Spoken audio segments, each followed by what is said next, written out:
Assalamualaikum warahmatullahi wabarakatuh. Selamat siang Bapak dan Ibu semuanya.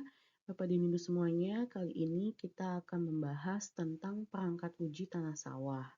Nah, analisis tanah dilakukan secara langsung di lapangan menggunakan perangkat uji tanah. Nah, fungsinya itu sebagai dasar penetapan dosis pupuk untuk tanaman. Nah, untuk analisis tanah itu dilakukan dengan alat yang dinamakan dengan perangkat uji tanah sawah. Alat perangkat uji tanah sawah adalah alat bantu analisis yang dapat menentukan rekomendasi pupuk spesifik lokasi secara langsung, cepat, dan mudah untuk di lapangan. Nah, perangkat uji tanah sawah ini adalah perangkat yang dapat digunakan sebagai alat bantu analisis kimia tanah yang dapat dikerjakan dengan cepat, mudah, relatif, akurat, dan sederhana untuk penetapan unsur nitrogen, fosfor, kalium, dan pH tanah sawah di lapang. Tahapan dalam penggunaan perangkat uji tanah sawah itu apa aja sih? Yang pertama, persiapan contoh tanah atau metode pengambilan contoh tanah. Yang kedua, proses ekstraksi contoh tanah. Yang ketiga, proses pengukuran kadar hara dan penetapannya. Dan yang keempat, menetapkan rekomendasi pupuk. Prinsip kerja perangkat uji tanah itu yang pertama mengekstrak hara tanah. Mengekstrak hara tanah atau NP dan K yang berada dalam larutan tanah, hara ini dapat digunakan atau diserap langsung oleh tanaman. Nah, yang kedua itu mengukur kadar hara. Pengukuran dilakukan dengan metode pewarnaan atau kolorimetri. Hasil pengukuran bersifat semi kuantitatif, digolongkan menjadi kelas rendah, sedang, dan tinggi. Nah, dalam PUTS atau perangkat uji tanah sawah itu kita dapat mengukur unsur N, P, K, dan pH. Nah, untuk cara penetapan N tanah, jadi sebelumnya kita sudah mengambil sampel tanah terlebih dahulu, lalu setelah itu diambil 0,5 gram contoh tanah atau 0,5 ml dan dimasukkan ke dalam tabung reaksi. Setelah itu ditambah 2 ml N1 diaduk sampai homogen, lalu ditambah lagi 2 ml N2 dikocok sampai dengan rata.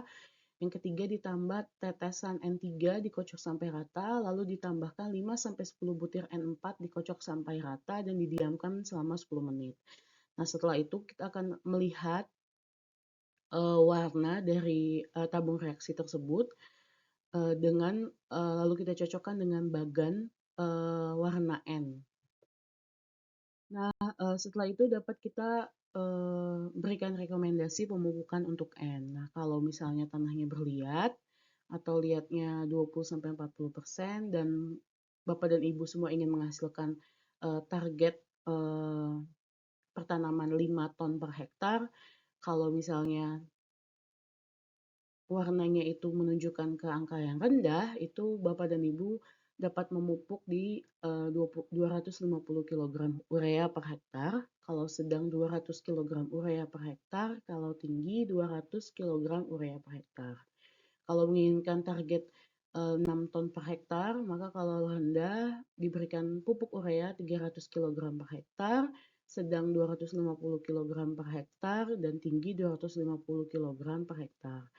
Nah, tetapi kalau tanahnya Bapak dan Ibu semua itu berpasir, untuk target 5 ton per hektar, kalau misalnya hasilnya rendah, diberikan urea 300 kg per hektar, kalau sedang 250 kg per hektar, kalau tinggi 200 kg per hektar, dan kalau ingin target hasilnya 6 ton per hektar, maka diberikan pupuk kalau rendah itu 350 kg urea per hektar, kalau sedang 250 kg urea per hektar, kalau tinggi 250 kg per hektar.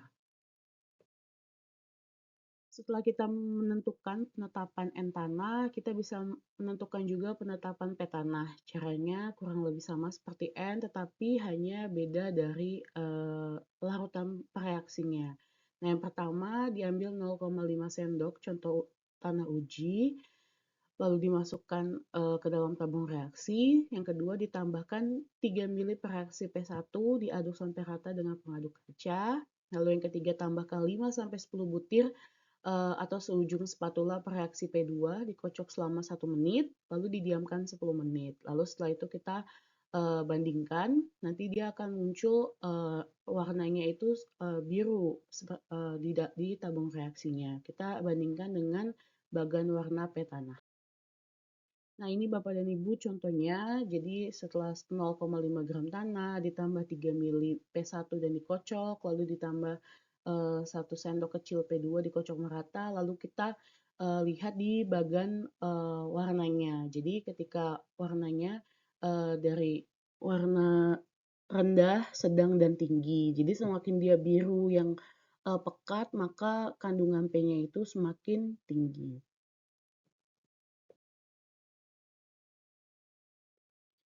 Nah, ini rekomendasi P-nya. Ketika Bapak dan Ibu menginginkan target hasilnya itu 5 ton GKG per hektar, maka kalau misalnya hasil warnanya itu menunjukkan ke angka yang rendah, maka pemupukan fosfat atau SP36 pada tanahnya itu 100 kg per hektar. Kalau sedang 75 kg per hektar, kalau tinggi 50 kg per hektar. Kalau target hasilnya ingin 6 ton GKG per hektar, maka kalau rendah dipupuk SP36 125 kg per hektar, kalau sedang 100 kg per hektar, kalau tinggi 75 kg per hektar.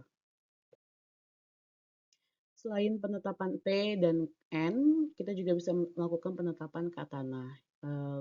Yang pertama yaitu ambil 0,5 sendok tanah, uji, lalu dimasukkan ke dalam tabung reaksi, ditambah 2 mili per reaksi K1, lalu diaduk dengan menggunakan pengaduk kaca sampai rata. Yang kedua, tambahkan 1 tetes per reaksi K2, dikocok selama 1 menit, dengan cara digoyang-goyangkan, lalu ditambahkan 1 tetes per reaksi K3, dikocok sampai dengan rata, dan diamkan 10 menit. Nah, setelah itu, warna yang keluar yaitu kuning. Nah, kita lihat di dalam bagan warna K tanah. Nah, ini untuk contoh-contohnya, tahapan-tahapannya.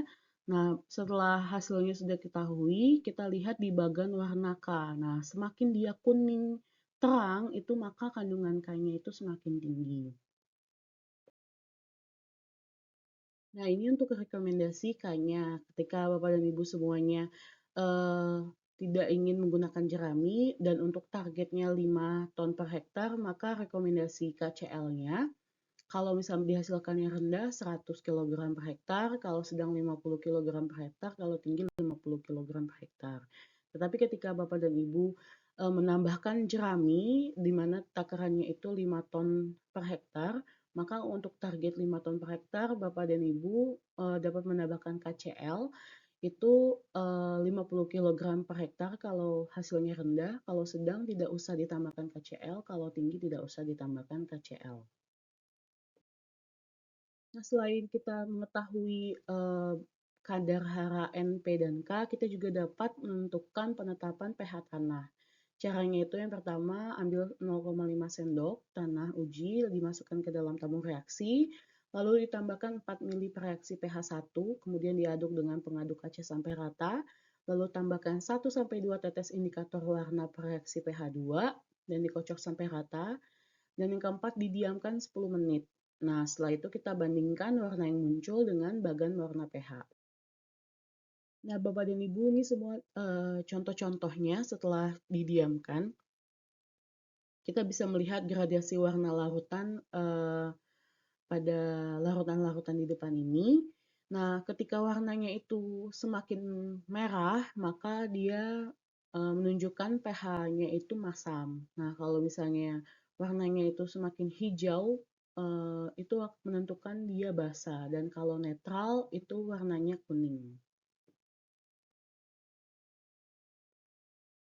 Nah, ini rekomendasi untuk pH. Ketika nilai pH-nya kurang dari 4 atau dia sangat masam, dan dengan nilai pH 4-5 dengan kategori masam, maka rekomendasi pengelolaannya itu diberikan kapur 1-2 ton per hektar dan sistem drainase terputus, lalu pupuk N dalam bentuk urea. Ketika nilai pH-nya itu 5-6 agak masam dan 6-7 netral, rekomendasi pengelolaannya itu sistem drainase konvensional, pupuk N dalam bentuk urea.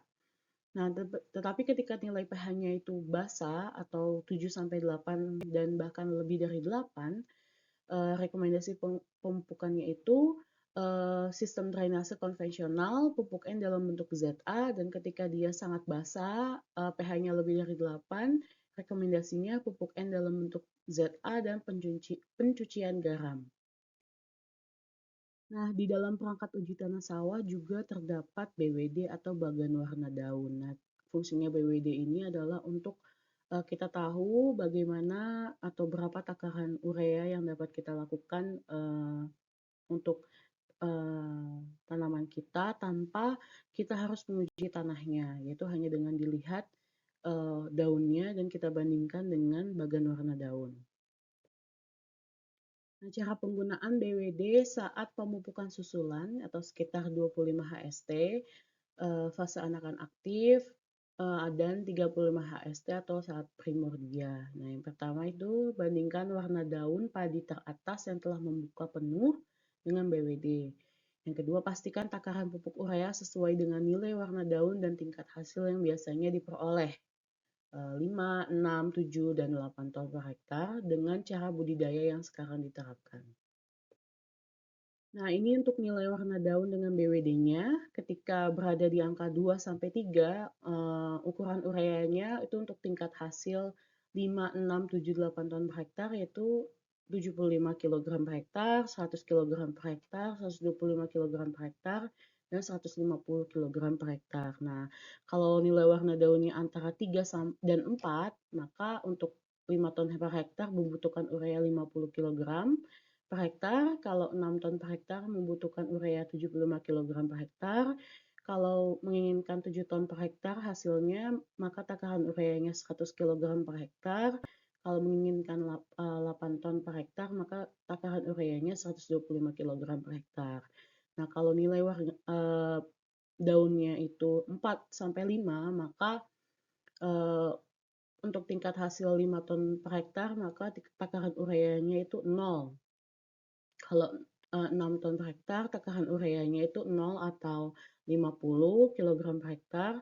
Kalau 7 ton per hektar, takaran ureanya 50 kg per hektar. Kalau 8 ton per hektar, takaran ureanya 50 kg per hektar. Nah, sekian Bapak dan Ibu semuanya materi kita kali ini tentang perangkat uji tanah sawah. Semoga dapat membantu Bapak dan Ibu semuanya. Terima kasih. Assalamualaikum warahmatullahi wabarakatuh.